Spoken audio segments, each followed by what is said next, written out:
প্রিয় পঞ্চম শ্রেণীর শিক্ষার্থী বন্ধুরা, আশা করি তোমরা প্রত্যেকে ভালো আছো, সুস্থ আছো এবং বাসায় আছো। আজকে আমরা তোমাদের বাড়ির কাজ ৫ বাংলা বিষয়ের প্রশ্নটা দেখব এবং এর সমাধান করব ইনশাআল্লাহ। আশা করি পুরো ভিডিও জুড়ে তোমরা আমাদের সাথেই থাকবে। তো তোমাদের জন্য এই বাংলা প্রশ্নটা সমাধান করার জন্য অতিরিক্ত পৃষ্ঠা তোমরা নিবে। সেখানে তোমরা তোমাদের নাম, রোল নাম্বার এবং তারিখ, শ্রেণী এবং বিষয় লিখে নিবে। এরপরে এখানে যেই কাজগুলো করতে বলা হয়েছে সেই প্রশ্নগুলোর তোমরা সমাধান করবে। তো তোমাদের জন্য প্রথম যে কাজটা হলো সেটা হচ্ছে তোমরা যে তোমাদের কবিতাটা আছে সেই ফুটবল খেলোয়াড় কবিতাটা পড়বে এবং কবিতাটা পড়ার পরে তোমরা কবিতাটার মূল ভাবটা ভালোভাবে পড়বে, বুঝে বুঝে পড়বে। এরপরে যেই সব প্রশ্নগুলো রয়েছে আমরা একটু দেখে নিচ্ছি। দেখো ২ নং প্রশ্ন থেকে প্রশ্ন শুরু হয়েছে। শব্দের পাঠ থেকে খুঁজে বের করি এবং অর্থ বলি, অর্থাৎ শব্দের অর্থ লিখতে হবে। ক্ষত, পটি, মালিশ, ড্রবলিং, বজ্র, কোলাহল, কল, মহাকলরব, এগুলো তোমাদেরকে লিখতে হবে। এরপরে দেখো ৩ নং প্রশ্নের উত্তর। ঘরের ভিতরে শব্দগুলো খালি জায়গায় বসিয়ে বাক্য তৈরি করতে হবে। তো প্রথম যেই শূন্যস্থানটা রয়েছে সেটা হচ্ছে ইমদাদ হকের শরীরে অনেক আঘাতের ঢেস রয়েছে, সন্ধ্যাবেলায় পায়ে হাতে ঢেস বাঁধে সে। এরপরে হচ্ছে খেলায় জিতে দর্শকেরা ঢেস করে ফিরে যাচ্ছে। ঘ, টেবিলের উপর ঢেস শিশিগুলো রাখা আছে। ও, ঢেস পড়ার শব্দে শিশুটি ঘুম ভেঙে গেল। তো আমরা উত্তর অংশে এগুলোর উত্তর দেখব। ৪ নম্বরে দেখো ৩টা প্রশ্ন আছে, প্রশ্নের উত্তরগুলো আমাদেরকে লিখতে হবে। ক নম্বর প্রশ্ন হচ্ছে প্রভাত বেলায় ফুটবল খেলোয়াড় ইমদাদ হকের বিছানা শূন্য পড়ে আছে কেন? খ, টেবিলের উপরে ছোট বড় মালিশের শিশি কবিকে উপহাস করছে কেন?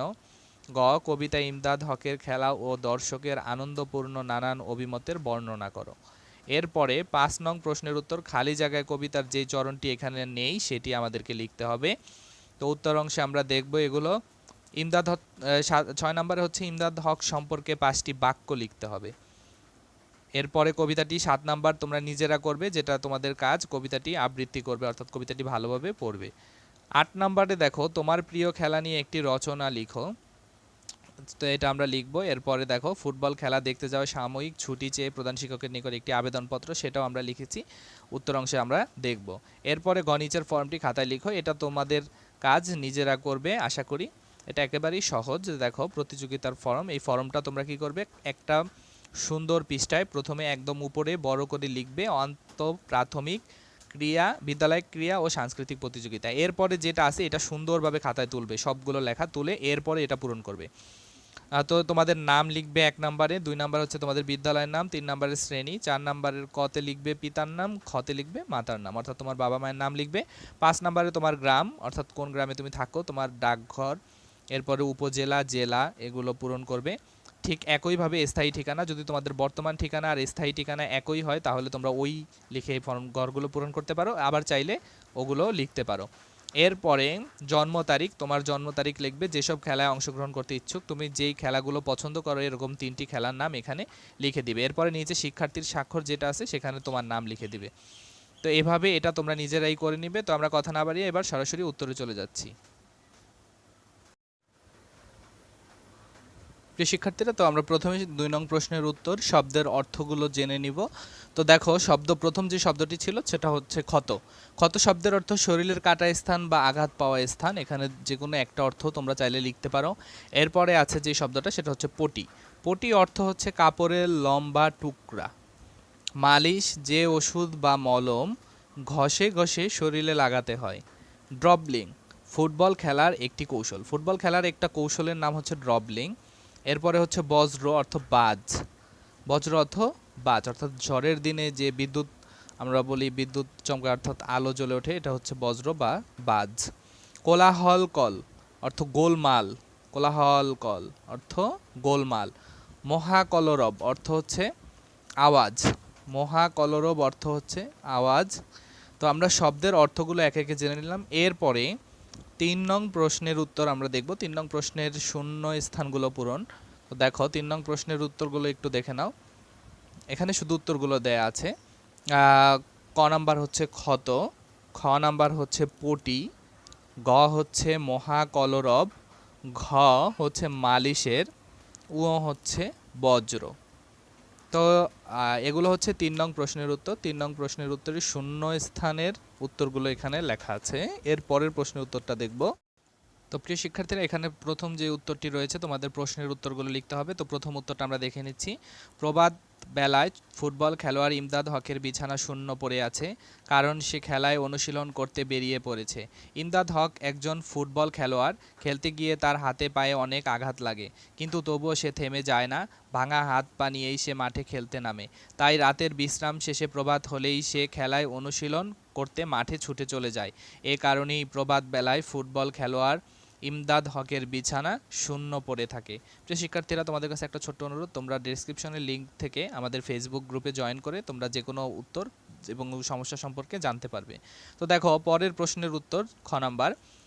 টেবিলের ওপারে ছোট বড় মালিশের শিশিগুলো কবিকে উপহাস করছে, কারণ ইমদাদ হককে খুঁজতে এসে কবি নিজেই বোকা বনে গিয়েছেন। সন্ধ্যাবেলায় হাতে পায়ে পটি বাঁধা ইমদাদ হক সারা রাত যন্ত্রণায় ছটফট করলেও প্রভাতে ঠিকই বিছানা ছেড়ে উঠে পড়েছে খেলার মাঠে যেতে।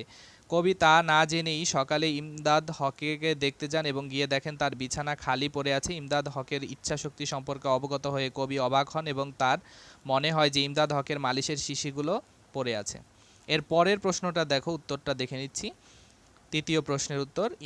কবিতায় ইমদাদ হকের খেলা সম্পর্কে যে ধারণা পাওয়া যায় তা থেকে বোঝা যায় যে ইমদাদ হক চমৎকার খেলোয়াড়। খেলতে গিয়ে শত আঘাত পেলেও সে থেমে যায় না।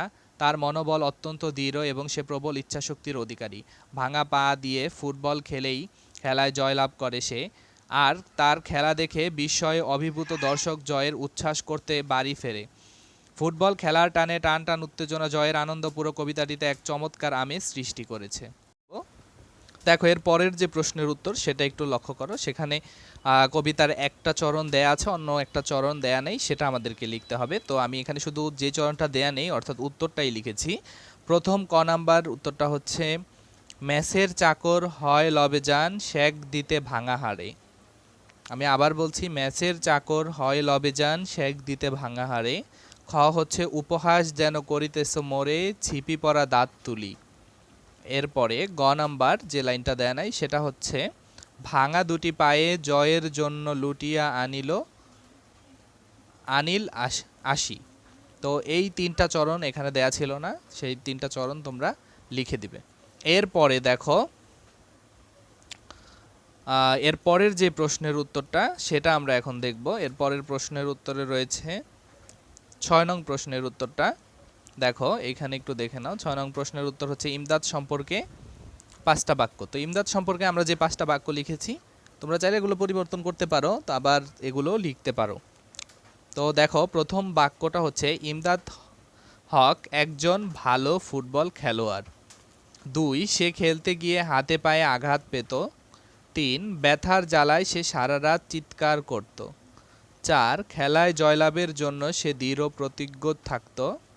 এবং ৫, ইমদাদ হক ফুটবল খেলায় জয়ী হয়ে সকলের মুখে হাসি ফোটাতো। এটা হচ্ছে ইমদাদ সম্পর্কে ৫টা বাক্য। এরপরে পরবর্তী প্রশ্নের উত্তরগুলো আমরা জেনে নিব। প্রিয় শিক্ষার্থীরা, ৮-এর ক নং প্রশ্নের উত্তরটা দেখে নাও। আমার প্রিয় খেলা হচ্ছে ক্রিকেট, সেটা নিয়ে আমি লিখেছি রচনাটা। আমার প্রিয় খেলা ক্রিকেট। ভূমিকা, বর্তমান বিশ্বে ক্রিকেট অত্যন্ত জনপ্রিয় খেলা। এটি অত্যন্ত অভিজাত্যপূর্ণ, সময় সাপেক্ষ ও ব্যয়সাধ্য খেলা। তো আমরা এর পরের অংশটা দেখব। তবে মনে রাখবে, তোমরা এই রচনাটা লেখার সময় অবশ্যই বানানগুলো নির্ভুলভাবে লিখবে এবং অবশ্যই যে প্যারাগুলো আছে অর্থাৎ ভাগ ভাগ করা সেইটা তোমরা লক্ষ্য রাখবে এবং সুন্দরভাবে লিখবে। এরপরে দেখো ক্রিকেটের উৎপত্তি। খ্রিস্টীয় ১৮ শতকে ইংল্যান্ডের মাটিতেই প্রথম ক্রিকেট খেলা অনুষ্ঠিত হয়।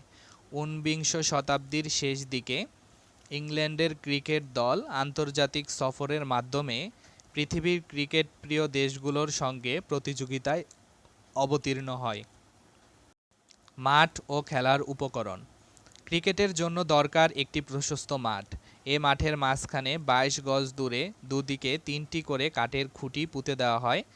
এগুলোকে বলে উইকেট। উইকেটের মাথার উপর ২টি করে কাঠখণ্ড থাকে, যাকে বেলস বলে। খেলার প্রধান উপকরণ হিসেবে ব্যবহৃত হয় চামড়ার তৈরি একটি বল ও ২টি ব্যাট। বোলিং ক্রিজের মাঝখানের জায়গাটিকে বলে পিচ। ব্যাটম্যান ও উইকেট কিপারের জন্য তৈরি তুলা দ্বারা নির্মিত পুরু আবরণকে বলা হয় প্যাড ও গ্লাভস। খেলোয়াড়রা পায়ে প্যাড ও হাতে গ্লাভস পরে। তো ক্রিকেট খেলা সম্পর্কে মোটামুটি আমাদের যাদের ধারণা আছে তোমরা জানো ক্রিকেট খেলা সম্পর্কে, এই জন্য আমি লিখেছি। তো আমরা এর পরের অংশটা দেখব, খেলার প্রস্তুতি। ক্রিকেট খেলায় প্রতি দলে ১১ জন খেলোয়াড় থাকে। প্রত্যেক দল একজন ক্যাপ্টেনের অধীনে খেলে। ক্যাপ্টেনদ্বয় ইনিংস শুরুর জন্য টস বা লটারি করে। টসে জয়লাভকারী দলই নির্ধারিত করে থাকে কারা আগে ব্যাটিং অথবা ফিল্ডিং করবে। উপকারিতা। ক্রিকেট খেলা খেলোয়াড়দের উচ্ছৃঙ্খলাবোধ, পারস্পরিক সমঝোতা, ধৈর্য, দায়িত্ব, জ্ঞান শিক্ষা দেয়। তো দেখো ক্রিকেট খেলার কিন্তু উপকারিতা রয়েছে, এছাড়া শারীরিক বিভিন্ন উপকারিতা রয়েছে খেলাধুলা করার মধ্যে। এরপরে আমরা সর্বশেষ উপসংহারটা জেনে নেই। উপসংহার হচ্ছে ক্রিকেট বাংলাদেশ দিন দিন উন্নতি করছে, তাই ক্রিকেট আমার প্রিয় খেলা।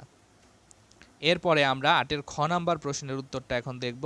সেখানে একটি দরখাস্ত বা আবেদনপত্র লিখতে হবে। তো আবেদনপত্র অবশ্যই তোমরা ১ পৃষ্ঠায় লিখবে এবং ১ পৃষ্ঠায় উপর থেকে বানানগুলো নির্ভুলভাবে লিখবে। দেখো ২০শে জুন অর্থাৎ তারিখ দিবে, এরপর বরাবর প্রধান শিক্ষক যেভাবে ধারাবাহিকভাবে আছে এভাবে লিখবে।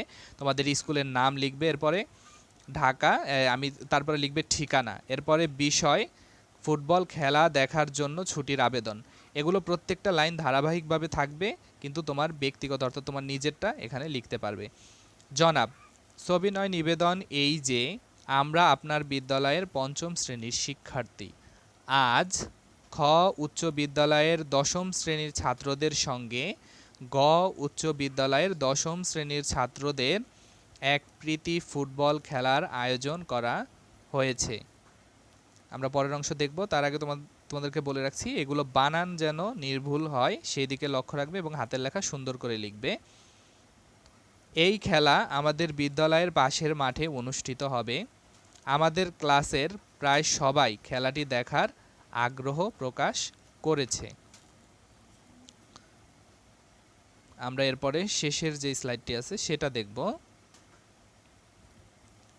অতএব বিনীত প্রার্থনা এই যে তৃতীয় ঘন্টার পর ছুটি দিয়ে খেলাটি দেখার জন্য আমাদের সুযোগ করে দেবেন। বিনীত সব শিক্ষার্থীর পক্ষে যে কোনো তোমার নামটা তুমি লিখে দিবে। তো দেখো এখানে যেই অংশটা এটা হচ্ছে শেষ অংশ, বা যেটা দিয়ে আমরা ইতি করেছি অর্থাৎ শেষ করেছি। তো এখানে এই প্যারা ৩টা ভাগে ভাগ করা আছে। অতএব যে প্যারাটা সেটা কিন্তু তোমরা একটু উপরের প্যারাটা থেকে একটু ফাঁকা রেখে তারপরে লিখবে। তো ধন্যবাদ এতক্ষণ ধরে আমাদের সাথে থাকার জন্য।